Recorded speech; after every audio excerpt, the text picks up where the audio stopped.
lady doesn't really need an introduction either. This is G.I. Mary Jane, Joey Lee. She is incredible. Listen up. You're going to be amazed as I am by this lady. Welcome to Mississippi. You said welcome to Mississippi. This is crazy. I haven't been in Prohibition territory in a long time, man. Like I escaped Prohibition territory, and I have so much empathy for all of you who sit here and have to look over your shoulders. Because I mean, the world's not cracking open, right? Nothing's happening, nobody's getting hurt, and there's no reason we shouldn't be able to do this, guys. It's insane. I'm an activist. Let me introduce myself to everybody here. They call me G.I. Mary Jane. I'm an activist, but I'm a mother, most importantly. That's my role. I'm a mother to a beautiful 12-year-old little boy who unfortunately lives in Prohibition territory himself. A little boy who I haven't seen in 2 years now, because 6 years ago, a court in Virginia told me that because I was a legal medical patient in the state of Maryland, that I was a potential danger to my child. And we're talking 2 different states here, but we're talking 2 hours between point A and point B, where I was living happily with my parents. Obviously, people say, well, I don't mind smoking weed in Prohibition territory. I got nothing left to lose. It's, who cares? It's, just a 90-day sentence, or it's just a fine. But we don't think of the other ramifications. I mean, people are losing their jobs. People are being kicked out of their homes and made homeless. Veterans are committing suicide. 125 people every single day in America are committing suicide. It's crazy. And here we have the government, state, federal, making regulations to protect you from hurting yourself, when what they're keeping from you is the very thing that can make you healthy, that can make you whole. Who here feels whole when they smoke cannabis? Who here feels happier? Who here feels more enlightened? Who here wants to get up and get their day done? Who wants to interact with their children after a joint? Who wants to get dishes done and be a productive member of society? All of us. All of us. Why are we being thrown in cages over this? It's criminal. Yes, what they're doing to us is criminal. And they criminalize us. Every single day, one person every 50 seconds is arrested in this country for simple drug possession. That is insane. That's one thief, one rapist that could be caught every 50 seconds. What are the police doing?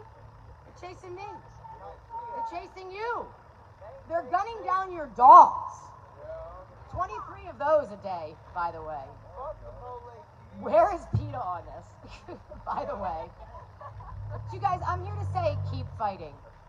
Because that's all you can do. It's been 100 years that we've been fighting this. We have the formula. We did it with alcohol. Took about a year to get alcohol prohibition off the works. We know how to do it. It's obvious that they just don't want to. There's some other motive. Is it money? Is it power? Is it control?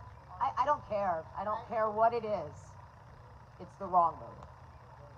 So keep fighting, you guys. It's, they call me G.I. Mary Jane. I've never served. I am from a military family. My father was Baltimore City Police for 23 years. My father is who taught me to be wary of the police. My father is who let me know what my rights were and to always stand up for them and to always respectfully question authority.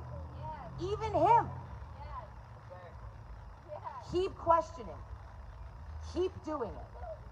Don't stop. And it might not happen in your lifetimes. But you're going to keep passing that torch. Keep passing it. Your children will pick it up. For every child whose parents taken away from them, they're thank you to the state, I guess I have to say that, right? I've got some happiness for this because they are creating little generations of activists everywhere. Yes. These kids are watching them shit on us, on their parents, on their loving nurturers. They just want to be around us. Right now, you've got a guy who just got sentenced for life in Mississippi for an ounce and a half of weed for life. 36 years old. It's my age.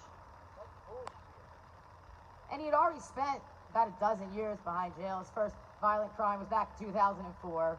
Violent crime was burglary. You can't even say unless you were there. You know, did he break in a vacant house? Was he hungry? Did he steal something from the fridge? Did he take 20 bucks from his neighbor? Burglary can mean so many things. A victim was created. That sucks. This guy served his time. What do you do after you serve your time? You want to be rehabilitated. You want that person to become the best person that they are, so they can come back into your community and be a productive member of your society. So they can play with your children, so they can be at your barbecues, so they can be at your weed rallies, and they can change things for your community. And they lock those people up. This man's second charge was simply for being in possession of a handgun, because can't do that. And now his third charge, 3-strike rule in Mississippi, has landed him his entire life in a box, improperly medicated for any kind of ailments, improper nutrition, horrible conditions, over weed. I say to you, we are all soldiers. And why? Because we are all living every single day in a drug war that we did not sign up for. We're born into this. We don't voluntarily get in line and sign up and say, I'm going to fight for this. Even if you're not out on the front lines like all of us here are fighting, you're still fighting. You know somebody at work who smokes weed, right? You know somebody in your family, a parent of your kids' friends, and you're being quiet for them because you don't want to see them in jail. You're fighting with them. So keep fighting, guys. We're all soldiers, and we're all in this together. Woo!